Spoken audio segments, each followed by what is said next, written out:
Bab 5. Cara berpikir dan bermimpi secara kreatif.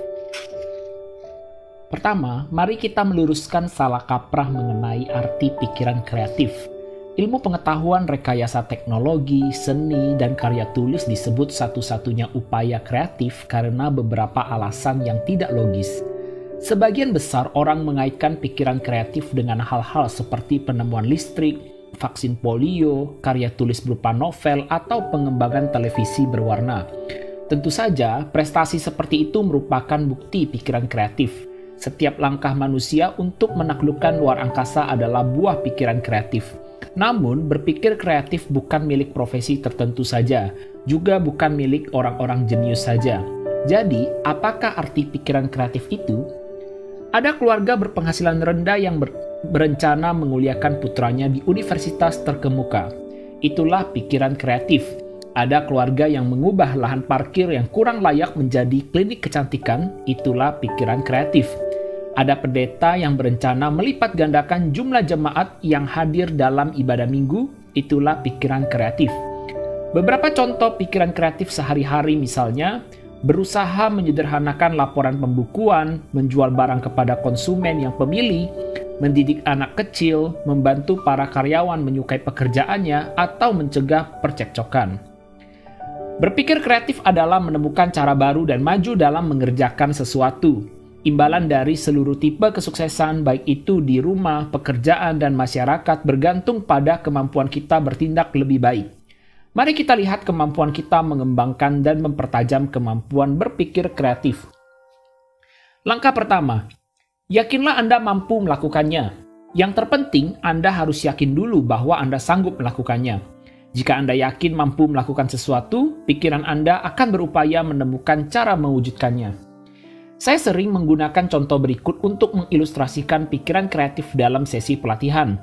Saya bertanya pada mereka yang hadir, siapa saja dari Anda yang merasa penjara mungkin dihapuskan dalam 30 tahun mendatang? Mereka yang hadir tampak bingung, ragu dengan apa yang mereka dengar, dan merasa sedang mendengar pertanyaan yang kurang jelas. Setelah jeda sejenak, saya bertanya lagi, siapa saja dari Anda yang merasa bahwa penjara mungkin dihapuskan dalam 30 tahun mendatang? Begitu mereka yakin saya tidak sedang bercanda, pertanyaan seperti ini biasanya muncul. Maksudnya Anda ingin membebaskan semua pembunuh, pencuri, dan pemerkosa? Tidakkah Anda sadar apa artinya ini? Nah, tak seorang pun akan aman. Penjara harus selalu ada. Kemudian orang lain berujar, takkan ada ketertiban jika penjara tidak ada. Ada orang yang memang terlahir sebagai penjahat. Jika ada hal yang terjadi, kita memerlukan lebih banyak penjara. Apakah Anda membaca berita pembunuhan di koran pagi ini? Dan orang-orang tersebut terus mengutarakan pendapat dan alasan masuk akal mengapa penjara harus ada. Seseorang bahkan berkata penjara harus tetap ada supaya polisi dan sipir memiliki mata pencaharian. Setelah sekitar 10 menit membiarkan mereka membuktikan alasan penjara tidak boleh dihapuskan, saya berkata, kini saya jelaskan di sini bahwa pertanyaan tentang menghapus penjara digunakan untuk menyampaikan suatu benang merah. Anda semua sudah mengungkapkan alasan mengapa penjara harus senantiasa ada. Bisakah Anda membantu saya selama beberapa menit saja? Bisakah Anda percaya bahwa kita bisa menghapus keberadaan penjara? Kelompok orang itu menjawab, bisa, tapi sebagai lelucon saja. Lalu saya bertanya, kini apa yang harus kita lakukan andai penjara itu tidak ada lagi? Perlahan beberapa orang mengajukan jawabannya. Seseorang dengan ragu menjawab, kita mungkin menghilangkan tindak kriminal jika kita membangun lebih banyak pusat pelatihan pemuda. Tak berselang lama, orang-orang yang 10 menit lalu menentang ide penghapusan penjara kini mulai antusias kembali. Kita harus menghapus kemiskinan. Sebagian besar tindak kriminal berasal dari masyarakat berpenghasilan rendah. Kita harus melakukan riset untuk mengenali potensi kriminalitas sebelum mereka melakukan kejahatan. Kita harus mengembangkan prosedur pembedahan untuk menyembuhkan penjahat. Kita harus mendidik para penegak hukum untuk menjalankan metode reformasi yang positif. Pernyataan di atas hanyalah sebagian dari 78 ide yang mereka himpun untuk menghapuskan keberadaan penjara. Ketika Anda yakin bisa melakukan sesuatu, pikiran Anda akan menemukan jalan keluarnya. Eksperimen ini memiliki satu benang merah. Ketika Anda yakin sesuatu itu mustahil, pikiran Anda akan berusaha membuktikan alasannya. Namun ketika Anda yakin, benar-benar yakin Anda mampu melakukan sesuatu, pikiran Anda berupaya bekerja untuk Anda dan membantu Anda menemukan jalan keluar. Peluang Anda menciptakan solusi-solusi kreatif akan terbuka jika Anda mempercayai sesuatu dapat dilakukan. Mempercayai sesuatu tidak bisa dilakukan adalah pikiran yang merusak. Ini berlaku dalam segala situasi, besar maupun kecil. Pemimpin politik yang menyangkal adanya perdamaian dunia akan gagal meraih perdamaian itu karena pikirannya tertutup untuk merengkuh perdamaian dengan ide-ide kreatif. Ahli ekonomi akan gagal mengembangkan ide-ide kreatif demi memutus siklus bisnis jika mempercayai depresi bisnis itu tidak terhindarkan. Dengan cara serupa, Anda mampu menemukan cara untuk menyukai seseorang jika Anda yakin Anda bisa. Anda mampu menemukan solusi masalah pribadi jika yakin Anda bisa. Anda mampu menemukan cara membeli rumah baru yang lebih besar jika Anda yakin Anda bisa. Keyakinan melepaskan kekuatan positif dari dalam diri Anda. Ketidakyakinan akan menahan kekuatan positif tersebut. Yakinlah, maka Anda akan mulai berpikir secara konstruktif. Pikiran Anda akan membuat jalan keluar jika Anda mengizinkannya. Sekitar 2 tahun lalu, seorang pemuda minta tolong kepada saya supaya memberitahunya prospek kerja yang lebih cerah. Ia bekerja sebagai karyawan bagian kredit perusahaan jasa pengiriman, tetapi merasa tidak bisa maju di tempat kerjanya. Kami membicarakan masa lalu dan keinginannya. Setelah mengorek sesuatu tentang dirinya, saya berkata, "Saya mengagumi Anda karena keinginan Anda meniti karir dan tanggung jawab yang lebih baik. Namun Anda harus memiliki gelar sarjana untuk memulai karir yang Anda dambakan saat ini. Saya tahu Anda sudah menyelesaikan 3 semester. Saya sarankan Anda menyelesaikan kuliah Anda.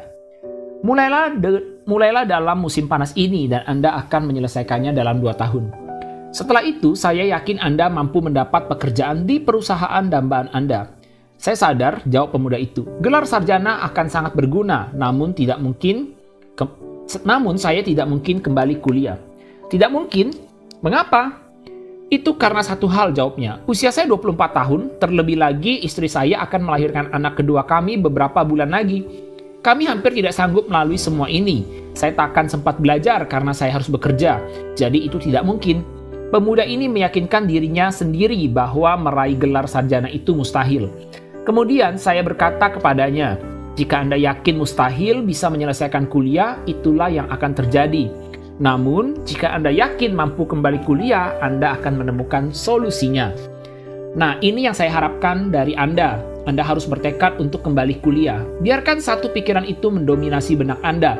Lalu, pikirkan bagaimana Anda bisa kuliah sekaligus menghidupi keluarga Anda. Kembalilah beberapa pekan lagi dan ceritakanlah ide-ide yang Anda peroleh, ucap saya. Pemuda itu kembali lagi 2 pekan berikutnya. Saya merenungkan perkataan Anda, katanya. Saya putuskan saya harus kembali kuliah. Saya belum mempertimbangkan dari berbagai sisi, tapi saya akan menemukan solusinya. Dan akhirnya ia berhasil mendapatkan solusi. Ia sukses memperoleh beasiswa yang menunjang biaya kuliah, buku, dan biaya tambahan lainnya. Beasiswa itu diberikan sebuah asosiasi dagang. Ia mengatur ulang jadwal kerjanya agar bisa kembali kuliah. Istrinya pun mendukung antusiasme dan upayanya merengkuh masa depan. Bersama-sama mereka menemukan cara kreatif untuk mengalokasikan uang dan waktu yang lebih efektif. Sebulan lalu, pemuda itu meraih gelar sarjananya dan bekerja sebagai manajemen trainee di sebuah perusahaan besar. Di mana ada kemauan, pasti ada jalan. Yakinlah Anda mampu melakukannya. Inilah dasar pikiran kreatif. Berikut adalah saran yang membantu Anda mengembangkan kekuatan kreatif melalui keyakinan. 1. Hapus kata tidak mungkin atau mustahil dari pikiran dan perkataan Anda.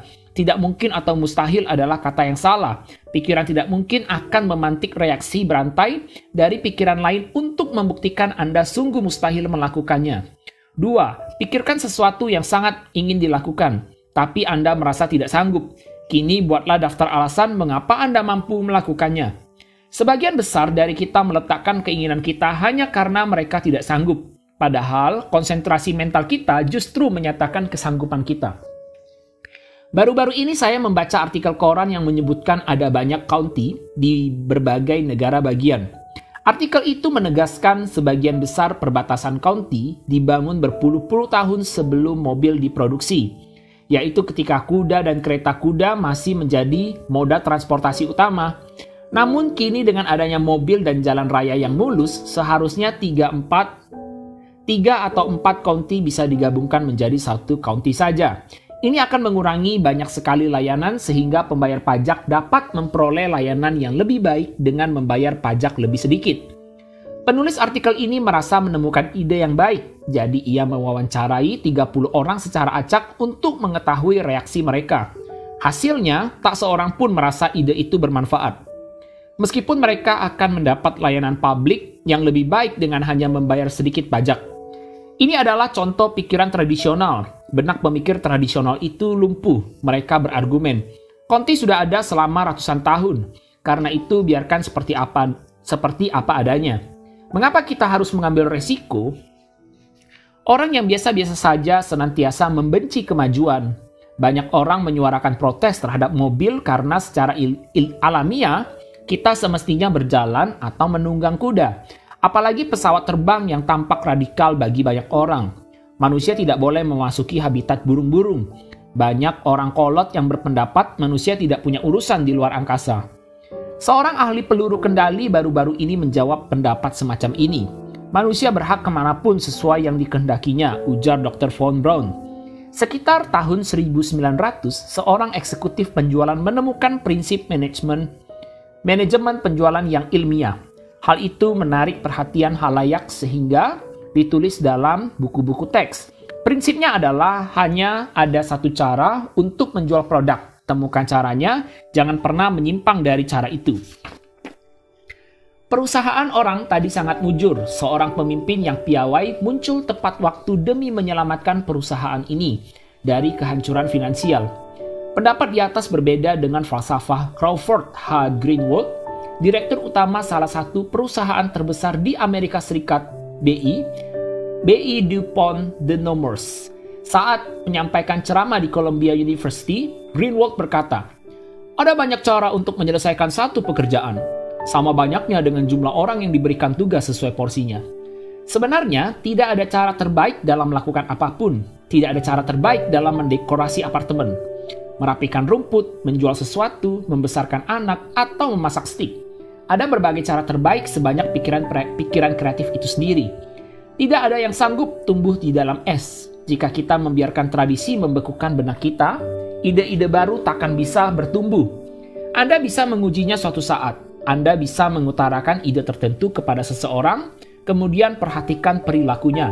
1. Sistem pos yang lama dimonopoli pemerintah seharusnya diambil alih perusahaan swasta. 2. Pemilihan presiden seharusnya diadakan 2 tahun sekali atau setiap 6 tahun sekali, bukan 4 tahun sekali. 3. Jam operasional toko retail seharusnya pukul 13 sampai 20, bukan pukul 9 sampai 17.30. Usia pensiun seharusnya diperpanjang hingga 70 tahun. Apakah ide-ide di atas logis atau praktis? Bukan itu persoalannya. Yang terpenting adalah bagaimana kita mengatasi masalah semacam ini. Jika kita sekadar menertawakan ide tersebut dan tidak memberi usulan, kemungkinan orang akan menertawakannya adalah 95%. Kita mungkin menderita kelumpuhan karena tradisi. Namun 1 dari 20 orang yang berpikiran kreatif akan berkata, "Ide yang menarik, tolong ceritakan kepada saya." Pikiran tradisional adalah musuh pribadi nomor 1 bagi seseorang yang tertarik pada program kesuksesan pribadi.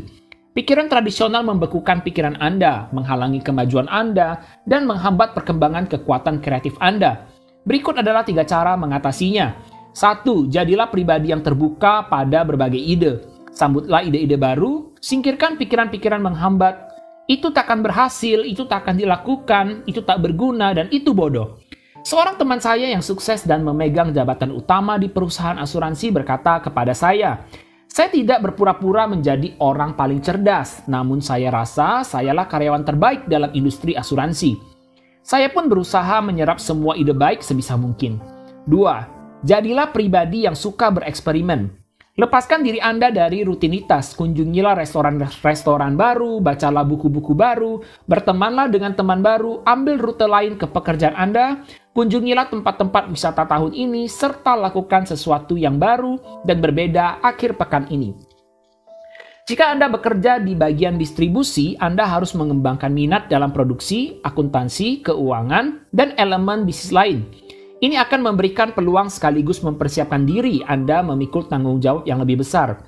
3. Jadilah pribadi yang progresif, berpandangan maju, bukan regresif menoleh ke belakang. Hindarilah cara berpikir inilah yang biasa kita lakukan sejak dulu, jadi kita harus tetap seperti ini.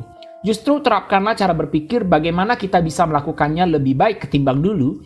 Hapuslah cara berpikir yang menoleh ke belakang dan kembangkan cara berpikir yang berpandangan maju. Jika sewaktu kecil Anda bangun pukul 5.30 untuk mengantar koran atau memerah susu, bukan seperti anak Anda harus melakukan hal yang sama. Bayangkan apa yang terjadi pada Ford Motor Company jika manajemennya berpendapat, tahun ini kita sudah menciptakan mobil terbaik, kita tidak mungkin mengembangkannya lebih jauh lagi. Karena itu, seluruh eksperimen dan aktivitas desain dihentikan selamanya. Perusahaan raksasa ini bisa gulung tikar jika bersikap semacam itu. Orang ataupun bisnis yang sukses selalu bertanya, bagaimana saya mampu meningkatkan kualitas kinerja saya? Bagaimana caranya saya bisa berbuat lebih baik? Manusia tidak mungkin menggapai kesempurnaan mutlak, mulai dari membangun rudal hingga membesarkan anak. Artinya, selalu ada peluang untuk mengembangkan diri terus-menerus. Orang sukses menyadari ini dan selalu mencari jalan terbaik. Catatan, orang sukses tidak bertanya, mampukah saya melakukannya lebih baik lagi? Ia tahu dirinya sanggup. Jadi, orang sukses bertanya pada dirinya sendiri, bagaimana saya bisa melakukannya lebih baik lagi? Beberapa bulan lalu, seorang mantan mahasiswi saya yang pernah kuliah bisnis selama 4 tahun, membuka toko perangkat kerasnya yang keempat. Ia berprestasi luar biasa, mengingat investasi modal awalnya hanya $3.500, persaingan ketat dari toko-toko serupa dan ia pun kurang berpengalaman dalam bisnis. Saya mengunjungi toko barunya untuk mengucapkan selamat atas prestasinya yang luar biasa tersebut. Secara tidak langsung, saya menanyakan kiat suksesnya mengembangkan 3 usaha dan membuka toko keempat ketika banyak pedagang harus bangkit terseok-seok merintis usaha. Ia menjawab, tentu saya bekerja keras, tapi bangun pagi dan bekerja hingga larut bukan penyebab kesuksesan saya. Sebagian besar orang yang berkecimpung dalam bisnis harus bekerja keras. Penyebab kesuksesan utama saya adalah program pengembangan per pekan yang saya susun. Program pengembangan per pekan mengesankan sekali. Bagaimana caranya? Tanya saya. Nah, itu sangat mudah lanjutnya. Saya hanya menyusunnya untuk merencanakan pekerjaan saya setiap pekan. Agar cara berpikir saya maju, tetap berada pada jalurnya, saya membagi pekerjaan saya menjadi 4 elemen: konsumen, karyawan, produk, dan promosi. Selama sepekan saya mencatat dan menulis ide yang meningkatkan bisnis saya. Lalu, setiap Senin petang, saya meluangkan 4 jam untuk meninjau ulang ide yang saya catat dan menerapkan ide berbobot tersebut ke dalam bisnis. Selama 4 jam itu, saya memaksa diri untuk memperhatikan operasi toko-toko tersebut. Saya tidak sekadar berharap kami didatangi lebih banyak pembeli toko. Justru saya bertanya pada diri sendiri, apa yang bisa saya lakukan untuk menarik lebih banyak konsumen? Bagaimana saya bisa meningkatkan jumlah konsumen setia? Wanita itu terus menjelaskan berbagai inovasi kecil yang membuat 3 tokonya sangat sukses. Misalnya, cara menyusun produk di dalam toko, teknik penjualan kepada konsumen yang tadinya tidak berniat membeli, rencana pemberian kredit ketika banyak konsumennya tidak bekerja karena pemogokan, dan kontes yang mampu meningkatkan penjualan selama pasar lesu. Saya bertanya-tanya apa yang bisa saya lakukan untuk meningkatkan penawaran produk yang saya jual. Dan saya mendapatkan ide. Saya ceritakan satu kasus. 4 pekan lalu, saya berpikir saya harus melakukan sesuatu untuk memikat lebih banyak anak kecil ke toko saya.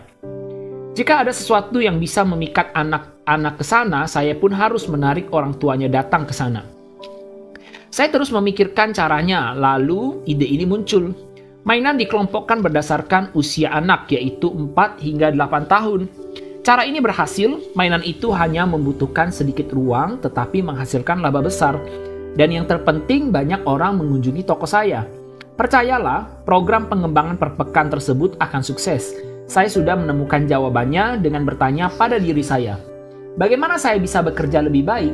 Hari Senin malam itu tidak ada rencana atau teknik yang terbersit dalam benak saya untuk meraup laba. Namun saya belajar sesuatu tentang cara promosi yang sukses. Sesuatu yang saya rasa harus diketahui semua pebisnis. Apa itu? Tanya saya. Sederhana saja, Anda tidak perlu banyak tahu ketika memulai usaha. Namun yang terpenting adalah hal yang Anda pelajari dan terapkan setelah Anda membuka usaha Anda. Kesuksesan besar menghampiri pribadi-pribadi yang terus menetapkan standar tinggi bagi dirinya dan orang lain. Kesuksesan juga menghampiri pribadi yang tengah mencari jalan meningkatkan efisiensi untuk menuai hasil dengan biaya rendah dan melakukan lebih dengan sedikit upaya. Orang yang berusaha lebih baik akan merengkuh kesuksesan. General Electric menggunakan slogan, "Kemajuan adalah produk terpenting kami." Mengapa tidak menjadikan kemajuan Anda produk terpenting Anda? Falsafah bahwa Anda bisa bekerja lebih baik terbukti sangat dahsyat. Ketika Anda bertanya pada diri sendiri, bagaimana saya bisa bekerja lebih baik? Kekuatan kreatif Anda akan aktif dan jalan keluar menyelesaikannya akan muncul dengan sendirinya. Berikut adalah latihan keseharian yang membantu Anda menemukan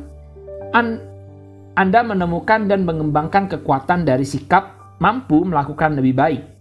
Setiap hari sebelum mulai bekerja, luangkan 10 menit untuk berpikir, bagaimana saya bisa bekerja lebih baik hari ini? Tanyakan kepada diri sendiri, apa yang mampu saya lakukan untuk membesarkan hati para karyawan? Dukungan khusus apa yang mampu saya berikan bagi konsumen saya? Bagaimana saya mampu meningkatkan efisiensi pribadi saya? Latihan ini sederhana, tapi sangat manjur. Cobalah dan Anda akan menemukan cara kreatif yang tidak terbatas untuk merengkuh kesuksesan. Saya dan istri sering berkumpul dengan beberapa pasang suami istri. Pembicaraan kami segera beralih ke topik istri yang bekerja. Nyonya S pernah bekerja beberapa tahun sebelum ia menikah dan ia benar-benar menyukai pekerjaan itu. Namun kini, 2 anak saya sudah bersekolah. Saya pun harus mengatur rumah tangga dan menyiapkan makanan. Saya tidak punya waktu luang lagi, ujarnya.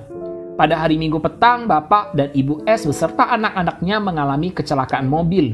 Ibu S dan kedua anaknya tidak terluka serius, tetapi cedera berat di punggung Pak S membuat ia cacat selamanya. Kini Ibu S tidak punya pilihan selain mencari nafkah untuk menghidupi keluarganya. Beberapa bulan kemudian kami bertemu dengan Ibu S setelah kecelakaan tersebut. Kami takjub melihat keberhasilan Ibu S menjalankan tanggung jawab barunya. Anda tahu, 6 bulan lalu saya tak pernah menyangka saya mampu mengatur rumah tangga sambil bekerja penuh waktu. Namun setelah kecelakaan terjadi, saya bertekad untuk mengelola waktu sebaik-baiknya. Efisiensi saya meningkat menjadi 100%. Saya menemukan berbagai hal yang seharusnya tidak perlu saya kerjakan. Lalu saya tahu bahwa anak-anak saya mampu dan ingin membantu saya. Saya menemukan banyak cara untuk menghemat waktu. Dengan jarang berbelanja, jarang menonton televisi, jarang menelepon, dan mengurangi hal-hal yang tidak perlu. Pengalaman Nyonya S ini mengajarkan kepada kita, kapasitas adalah pola pikir. Besarnya kemampuan kita bergantung pada besarnya keyakinan kita saat melakukan sesuatu. Ketika Anda sungguh yakin mampu melakukan lebih, benak Anda akan berpikir kreatif dan menunjukkan jalannya. Seorang eksekutif bank yang masih muda mengaitkan pengalaman pribadinya dengan kapasitas kerja. Salah satu eksekutif di bank kami mendadak mengundurkan diri. Ini sungguh menyulitkan departemen kami. Orang yang mengundurkan diri itu menduduki jabatan penting, jadi tugasnya harus dikerjakan sesegera mungkin. Sehari setelah pengunduran diri orang tadi, wakil direktur utama memanggil saya. Ia menjelaskan bahwa ia sudah berbicara dengan 2 rekan lain dalam departemen saya, kemudian meminta mereka mengemban tugas eksekutif yang mundur itu hingga ada orang yang menggantikannya. Wakil direktur utama bilang, mereka tidak menolak, tapi mereka berkata mereka sangat sibuk dengan berbagai tugas. Saya bertanya-tanya apakah Anda mampu menangani tugas ini untuk sementara waktu? Di sepanjang karir, saya belajar menerima apapun yang tampak sebagai peluang. Jadi saya menerima tugas itu dan berjanji bekerja sebaik mungkin untuk menangani pekerjaan yang ditinggalkan itu, sekaligus menyelesaikan tugas saya sendiri. Wakil direktur utama tampak senang sekali. Saya melangkah keluar dari ruangannya sambil menyadari saya mengemban tugas berat. Saya sama sibuknya dengan 2 rekan lain di departemen yang menolak tugas ekstra ini. Namun, saya bertekad menemukan jalan keluar untuk mengemban kedua tugas tadi. Saya menyelesaikan tugas saya petang itu. Ketika kantor sudah tutup, saya duduk terpekur memikirkan cara meningkatkan efisiensi pribadi saya. Saya mengambil pensil dan menulis ide-ide yang terlintas dalam benak saya. Saya memperoleh banyak ide bagus, seperti meminta sekretaris saya menyalurkan seluruh panggilan telepon selama sejam tertentu setiap hari, mengatur seluruh panggilan telepon keluar selama sejam tertentu, mengurangi waktu pertemuan dari 15 menjadi 10 menit, mendiktekan semua instruksi sekaligus setiap hari. Saya pun tahu sekretaris saya mampu dan ingin mengambil alih tugas yang menyita waktu saya. Lebih dari 2 tahun menangani tugas saya, terus terang, saya heran ketika menyadari banyak ketidakefisienan yang saya biarkan terjadi. Dalam waktu sepekan, saya mendiktekan surat 2 kali lebih banyak daripada sebelumnya, menangani 50% panggilan telepon, menghadiri pertemuan lebih banyak, dengan santai. Beberapa pekan berlalu, wakil direktur utama memanggil saya kembali. Ia memuji kinerja saya. Ia berkata ia sudah mencari banyak orang dari dalam dan luar bank, tapi belum bisa menemukan orang yang tepat. Ia pun sudah merundingkan masalah ini dengan komite eksekutif dan komite memberi wewenang kepada wakil direktur utama untuk menggabungkan kedua tugas ini. Kemudian ia menyerahkan kedua tugas tersebut kepada saya. Gaji saya juga meningkat sangat tinggi. Saya membuktikan kepada diri sendiri bahwa besarnya kemampuan saya bergantung pada besarnya keyakinan saya melakukan sesuatu. Kapasitas adalah pola pikir. Tampaknya setiap hari kejadian ini selalu terjadi dalam bisnis yang bergerak cepat. Seorang bos memanggil karyawannya dan memintanya menyelesaikan tugas khusus, lalu sang bos berkata, "Saya tahu Anda punya banyak tugas, tapi bisakah Anda menangani tugas ini?" Acap kali karyawan itu menjawab, "Saya mohon maaf, tapi saya sibuk sekali saat ini." "Anda tidak sibuk, saya pasti menerima tugas itu." Dalam keadaan itu, sang bos memang tidak memaksa karyawannya menerima tugas tersebut, karena ia menyadari tugas itu adalah tugas ekstra. Namun, bos tersebut tetap mencari seseorang yang sama sibuknya seperti karyawan lain, tetapi sanggup mengerjakan tugas tambahan itu. Dan karir karyawan inilah yang akan maju perlahan tapi pasti. Dalam bisnis, rumah tangga, dan masyarakat, kombinasi kesuksesan adalah bekerja lebih baik lagi, mengembangkan kualitas Anda, dan bekerja lebih banyak lagi, meningkatkan kuantitas pekerjaan Anda. Anda yakin bekerja lebih baik dan lebih banyak akan bermanfaat? Lakukan prosedur 2 langkah berikut. 1. Terimalah peluang untuk bekerja lebih banyak dengan senang hati. Ketika diberi kepercayaan mengemban tanggung jawab yang baru, Anda sebenarnya mendapat kehormatan. Anda akan tampak menonjol dan bernilai lebih jika Anda bersedia menerima tanggung jawab yang lebih besar lagi. Ketika tetangga Anda meminta Anda mewakili mereka menghadapi masalah-masalah kependudukan, terimalah dengan senang hati. Itu melatih Anda menjadi pemimpin masyarakat. Kemudian, 2. Berkonsentrasilah pada bagaimana caranya saya bisa melakukan lebih banyak dan lebih baik lagi. Beragam jawaban kreatif akan bermunculan. Ada yang menjawab Anda harus lebih matang dalam merencanakan dan mengorganisasi, menyiasati rutinitas dengan cerdas, atau membatalkan aktivitas yang tidak perlu. Namun saya ulangi lagi, solusi untuk bekerja lebih banyak dan lebih baik akan muncul dengan sendirinya. Saya merengkuh falsafah ini sebagai kebijakan pribadi.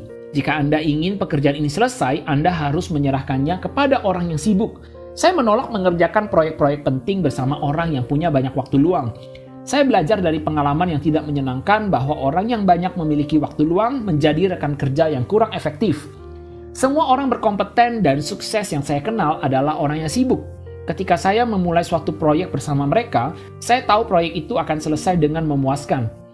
Saya belajar dari belasan kejadian bahwa saya dapat mengandalkan orang sibuk untuk mengerjakan suatu tugas. Sebaliknya, saya kerap kecewa ketika bekerja dengan orang yang banyak mempunyai waktu senggang. Manajemen bisnis progresif terus-menerus bertanya, apa yang dapat kita lakukan untuk meningkatkan hasil kerja kita? Jadi, mengapa Anda tidak bertanya kepada diri sendiri, apa yang dapat saya lakukan untuk meningkatkan hasil kerja saya? Dengan sendirinya, pikiran Anda akan menunjukkan cara melakukan itu. Berdasarkan ratusan wawancara dengan berbagai kalangan masyarakat, saya menemukan bahwa kian besar seseorang, kian mudah ia mendorong Anda mengungkapkan isi hati. Tetapi kian kecil seseorang, kian mudah ia bercerita panjang lebar kepada Anda. Orang besar lebih banyak mendengar, orang kecil lebih banyak bicara. Camkan itu, pemimpin-pemimpin terkemuka dalam sejarah lebih banyak meminta nasihat daripada memberi nasihat. Sebelum orang terkemuka memutuskan sesuatu, ia bertanya, apa yang Anda rasakan tentang ini? Apa saran Anda? Apa yang Anda akan lakukan dalam keadaan itu? Bagaimana pendapat Anda? Perhatikan, pemimpin itu ibarat mesin pengambil keputusan. Kini Anda memerlukan bahan mentah untuk membuat sesuatu. Untuk membuat keputusan yang kreatif, bahan mentah itu berupa ide dan saran orang lain. Jangan berharap orang lain akan memberi solusi siap pakai. Itu bukanlah alasan untuk bertanya dan mendengar. Ide orang lain memantik ide Anda sehingga pikiran kreatif Anda semakin terasa. Baru-baru ini saya menjadi instruktur dalam seminar manajemen eksekutif. Seminar itu terdiri atas 12 sesi. Salah satu agenda inti dari pertemuan adalah diskusi 15 menit yang dipimpin seorang eksekutif dengan topik cara saya menyelesaikan masalah manajemen yang paling mendesak. Pada sesi ke-9, seorang wakil direktur utama sebuah perusahaan susu terkemuka melakukan sesuatu yang berbeda ketika gilirannya berbicara tiba. Alih-alih mengungkapkan caranya memecahkan masalah, ia justru mengumumkan topiknya sendiri, yaitu diperlukan bantuan untuk memecahkan masalah manajemen yang paling mendesak. Dengan sigap, ia menguraikan masalahnya dan meminta tanggapan para peserta. Untuk mencatat semua ide yang dilontarkan para peserta, eksekutif itu meminta seorang stenografer menuliskan pernyataan apapun yang dikemukakan. Selanjutnya, saya berbincang dengan orang ini dan memuji caranya yang unik. Ia berkomentar ada beberapa orang cerdas dalam seminar ini. Saya hanya ingin menuai beberapa ide. Mungkin ada ide yang bisa dipetik untuk memecahkan masalah tersebut. Catatan, eksekutif ini mempresentasikan masalahnya lalu mendengar pendapat peserta lainnya. Dengan begitu, ia mendapat bahan mentah untuk mengambil keputusan. Di lain pihak, para eksekutif lainnya menikmati diskusi yang tengah berlangsung karena mereka berpeluang ikut serta dalam diskusi. Bisnis-bisnis yang sukses menginvestasikan banyak dana dalam riset konsumen. Mereka bertanya pada para konsumen tentang rasa, kualitas, ukuran, dan tampilan produknya. Dengan mendengar pendapat para konsumen, bisnis itu menampung banyak ide sehingga bisa diterapkan untuk penjualan produk selanjutnya. Ini juga memberi pebisnis saran tentang topik iklan yang akan ditayangkan. Prosedur mengembangkan produk yang sukses adalah menjaring opini konsumen sebanyak mungkin, mendengar pendapat konsumen yang akan membeli produk, kemudian mendesain produk dan promosi untuk memuaskan mereka. Saya membaca petunjuk berikut di sebuah kantor. Untuk menjual produk yang dibeli John Brown, Anda harus melihat segala sesuatunya dari sudut pandang John Brown. Dan cara memahami pandangan John Brown adalah dengan mendengar perkataan John Brown itu sendiri. Telinga Anda adalah katup masuk Anda. Telinga memasukkan bahan mentah pikiran Anda yang dapat diubah menjadi kekuatan kreatif. Kita tidak mendapat apapun dengan bercerita, namun bertanya dan mendengar akan menambah pengetahuan Anda tanpa batas. Cobalah program 3 langkah berikut untuk memperkukuh kreativitas Anda dengan bertanya dan mendengar. 1. Dorong orang lain untuk bicara. Dalam pembicaraan pribadi atau pertemuan kelompok, mintalah orang lain untuk berbicara seperti, ayo ceritakan pengalaman Anda. Atau menurut Anda apa yang seharusnya dilakukan terhadap, atau menurut Anda apa inti persoalannya. Dorong orang lain berbicara dan Anda pun meraih kemenangan ganda. Pikiran Anda mengumpulkan bahan mentah untuk menuai pikiran kreatif dan Anda memperoleh banyak teman. Dengan mendorong orang lain berbicara kepada Anda akan membuat mereka menyukai Anda. 2. Uji gagasan Anda dalam bentuk pertanyaan. Biarkan orang lain melancarkan dan memoles ide-ide Anda. Tanyakan pendapat mereka, jangan terlalu kaku, jangan mengumumkan ide segar Anda seolah ide itu disajikan di atas piring emas. Lakukan sedikit riset informal dahulu. Perhatikan reaksi rekan-rekan Anda. Dengan demikian, mungkin Anda akan memperoleh ide yang lebih baik. 3. Berkonsentrasilah pada perkataan lawan bicara Anda. Mendengar itu lebih dari sekedar mengatupkan mulut. Mendengar berarti membiarkan perkataan orang lain masuk ke benak Anda. Orang acap kali berpura-pura mendengar, tapi sebenarnya sama sekali tidak mendengar. Mereka hanya menunggu lawan bicara berhenti sejenak sehingga mereka bisa mengambil alih pembicaraan. Anda harus berkonsentrasi dan mengevaluasi perkataan lawan bicara Anda. Itulah caranya Anda mengumpulkan asupan pikiran Anda. Banyak universitas terkemuka menawarkan program pelatihan manajemen tingkat lanjut bagi eksekutif bisnis senior. Menurut sponsor, keuntungan utama program ini bukanlah formula siap pakai yang dapat diterapkan para eksekutif dalam mengoperasikan bisnisnya. Mereka justru diuntungkan karena banyak kesempatan untuk saling berdiskusi dan bertukar ide-ide baru. Banyak program semacam itu mengharuskan para eksekutif itu tinggal bersama dalam asrama kampus, sehingga pertukaran pikiran bisa lebih bebas. Jika diringkas menjadi satu kata, para eksekutif meraih keuntungan dari rangsangan yang diterimanya. Setahun lalu, saya mengadakan 2 sesi pertemuan selama sepekan di sebuah fakultas jurusan manajemen penjualan di Atlanta yang disponsori National Sales Executive Incorporation. Beberapa pekan berikutnya, saya bertemu seorang tenaga penjualan yang bekerja pada seorang eksekutif lulusan fakultas tersebut. Kalian semua di universitas pasti mengajari manajer penjualan banyak hal untuk mengoperasikan perusahaan dengan lebih baik, ucap anak muda itu. Karena ingin tahu, saya bertanya lebih spesifik tentang perubahan-perubahan yang dilihatnya. Ia menyebutkan beberapa hal, revisi rencana kompensasi, pertemuan penjualan yang diadakan 2 kali sebulan, dan bukan sekali sebulan. Kartu bisnis dan alat tulis kantor yang baru. Anak muda itu tidak menyebutkan satupun hal yang disarankan dalam program pelatihan. Sang manajer penjualan tidak memperoleh serangkaian teknik siap pakai. Namun, ia mendapat hal yang jauh lebih bernilai, yaitu rangsangan untuk memikirkan ide yang langsung menguntungkan perusahaannya. Seorang akuntan muda di sebuah pabrik cat mengisahkan pengalaman suksesnya berkat ide-ide orang lain. Sebelumnya saya tidak pernah tertarik pada bisnis properti, ujarnya. Saya menjadi akuntan profesional selama beberapa tahun hingga kini dan saya mencintai profesi saya. Suatu hari seorang teman yang berprofesi sebagai agen properti mengundang saya bersantap siang di sebuah asosiasi properti. Pembicara hari itu adalah seorang lansia yang menyaksikan pertumbuhan kota itu. Topik pembicaranya adalah 20 tahun kemudian. Ia memprediksi area metropolitan akan terus berkembang memasuki ladang pertanian di sekitarnya. Ia pun memprediksi akan ada banyak permintaan untuk tanah seluas 1 hingga 2 hektar yang cukup besar sehingga pebisnis atau profesional dapat membangun kolam renang, peternakan kuda, kebun, dan hobi lain yang memerlukan tanah luas. Topik orang ini sungguh merangsang benak saya. Penjelasannya sesuai dengan keinginan saya. Beberapa hari berikutnya saya bertanya pada beberapa teman, apa pendapat mereka jika suatu saat mereka memiliki tanah seluas 2 hektar? Semua teman saya ingin memilikinya. Saya harus memikirkan dan memeras otak agar bisa mengubah ide menjadi laba. Saat dalam perjalanan ke kantor, sekonyong-konyong terlintas jawaban dalam benak saya.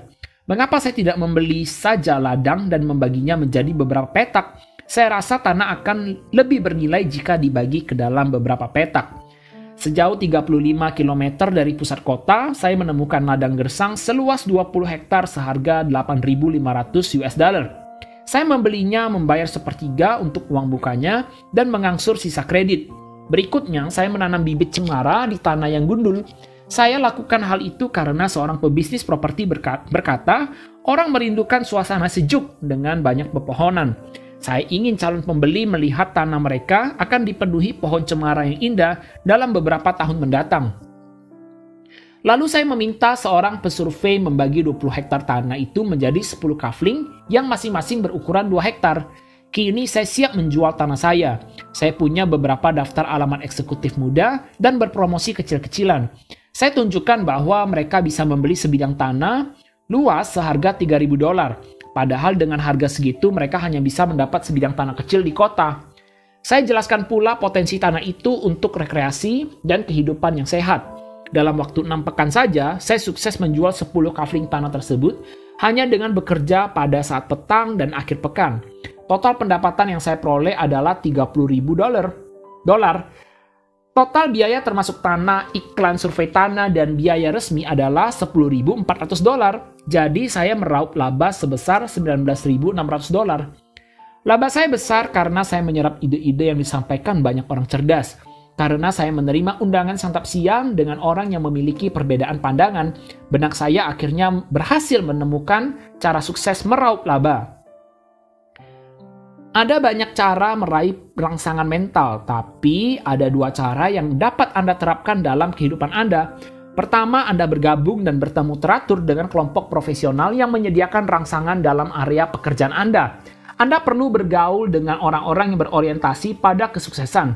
Acap kali saya mendengar seorang berujar, Saya mendapat ide hebat pada pertemuan siang ini, atau selama pertemuan kemarin, saya mulai berpikir, camkan pikiran yang kurang mendapat masukan dari orang lain akan menjadi kurang kreatif dan lemah. Rangsangan berupa masukan dari orang lain akan mengasah ketajaman pikiran Anda. Kedua, Anda bergabung dan berpartisipasi dalam suatu kelompok di luar area pekerjaan Anda. Dengan berkumpul bersama orang-orang dari berbagai latar belakang, Anda akan memperluas pola pikir dan melihat beragam hal dengan lebih baik. Pola pikir Anda dalam bidang pekerjaan Anda akan makin tajam berkat pergaulan Anda dengan orang lain yang berbeda profesi. Ide adalah buah dari pola pikir Anda, namun Anda harus memanfaatkan dan menerapkannya agar ide Anda bernilai.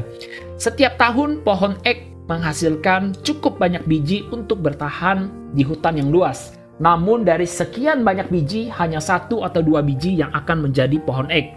Tupai akan merusak sebagian besar biji pohon ek itu, sedangkan tanah keras di bawah pohon tidak mampu menumbuhkan biji-biji lainnya. Begitu pula dengan ide. Hanya sedikit ide yang mampu membuahkan hasil. Ide bisa lenyap dengan mudah. Jika kita kurang waspada, tupai atau orang yang berpikir negatif akan menghancurkan ide-ide Anda. Ide memerlukan penanganan khusus mulai dari munculnya hingga ide itu diubah menjadi cara praktis melakukan sesuatunya dengan baik.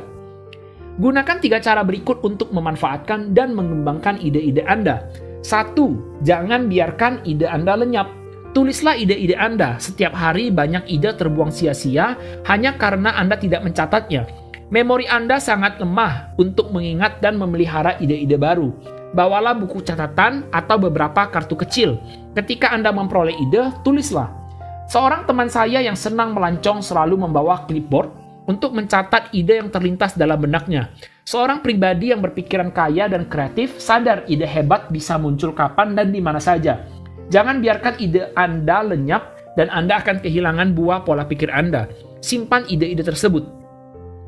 2. Tinjau kembali ide-ide Anda. Simpan semua ide itu dalam arsip yang bisa diletakkan dalam lemari atau laci. Kotak sepatu pun bisa berfungsi sebagai penyimpan arsip. Secara teratur, lihat kembali ide-ide tersebut. Ketika Anda meninjau ide-ide Anda, mungkin ada beberapa di antaranya tidak bernilai. Buang saja, namun selama ide itu menjanjikan, simpanlah terus. 3. Olah dan pupuk ide Anda.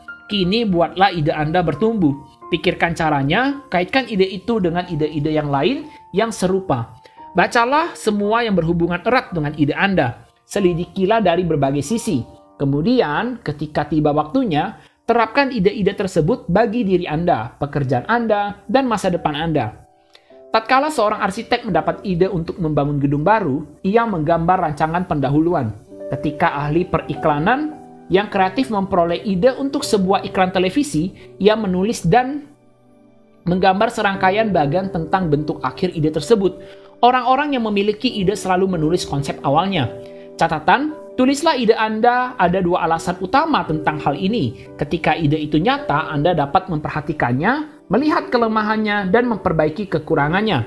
Anda pun harus menjual ide kepada seseorang, konsumen, karyawan, atasan, sahabat, anggota klub, dan investor.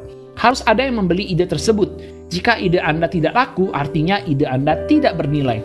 Suatu hari di musim panas, 2 agen asuransi jiwa menghubungi saya.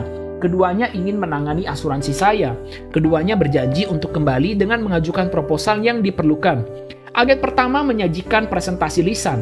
Ia mengatakan semuanya dengan kata-kata. Namun akhirnya saya bingung. Ia menjelaskan pajak, pilihan, jaminan sosial, dan semua rincian program asuransi secara lisan. Terus terang saja saya menolaknya. Agen kedua menggunakan metode berbeda. Ia sudah merancang semua rekomendasinya. Seluruh rincian disajikan dalam bentuk diagram. Saya dapat memahami isi proposalnya dengan mudah dan cepat karena semuanya terpampang jelas. Saya merekrutnya. Anda harus menerapkan ide-ide Anda dalam bentuk yang mudah dijual. Ide tertulis atau berbentuk gambar atau diagram berdaya jual jauh lebih tinggi daripada ide yang sekedar disajikan secara lisan. Gunakan alat-alat ini dan berpikirlah kreatif. 1. Yakinlah Anda mampu melakukannya. Ketika Anda yakin sesuatu dapat dilakukan, benak Anda akan menemukan jalan keluarnya. Jika Anda mempercayai solusi, Anda akan menemukan solusinya. Hapus kata-kata berikut dari perkataan dan benak Anda. Tidak mungkin, mustahil, tidak sanggup, dan tidak ada gunanya mencoba. 2. Jangan biarkan tradisi melumpuhkan pikiran Anda. Buka diri Anda terhadap ide-ide baru. Lakukan eksperimen, coba metode-metode baru. Bersikap maju dalam perbuatan Anda. 3. Tanyakan kepada diri Anda setiap hari, bagaimana saya dapat bekerja lebih baik? Anda memiliki peluang tak terbatas untuk mengembangkan diri. Ketika Anda bertanya kepada diri sendiri, bagaimana saya dapat bekerja lebih baik? Maka jawaban yang jelas akan muncul. Coba dan buktikan sendiri. 4. Tanyakan kepada diri Anda, bagaimana saya dapat bekerja lebih banyak? Kapasitas adalah pola pikir. Dengan bertanya seperti itu, benak Anda akan bekerja menemukan jalan pintas yang cerdas. Kombinasi kesuksesan dalam bisnis adalah bekerjalah lebih baik lagi mengembangkan kualitas hasil kerja Anda dan bekerjalah lebih banyak lagi meningkatkan kuantitas pekerjaan Anda. 5. Berlatihlah bertanya dan mendengar. Tanyakan dan dengarkan. Anda pun memperoleh bahan untuk meraih keputusan yang logis.